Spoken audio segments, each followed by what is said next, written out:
মাম্মা কি করছো?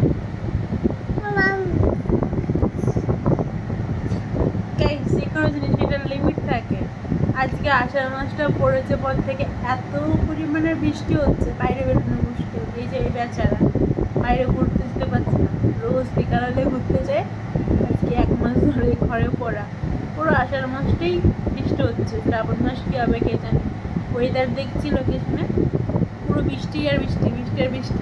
আজকে সকালবেলা মানে ওয়েদার ভালো দেখে জামা কাপড় ধুয়ে দিয়েছি। ও মা জামা কাপড় সেই বৃষ্টির মধ্যে ছড়ানো আছে, কী করবো আর, ছাদও যেতে পারছি না বৃষ্টির মধ্যে, আর আনতেও পারছি না, ওইভাবে ছড়ানো আছে। ঘরে ছড়ানোর জায়গায় নেই, মিলে দেবো বলো মাম্মা, পুরো করে যাবার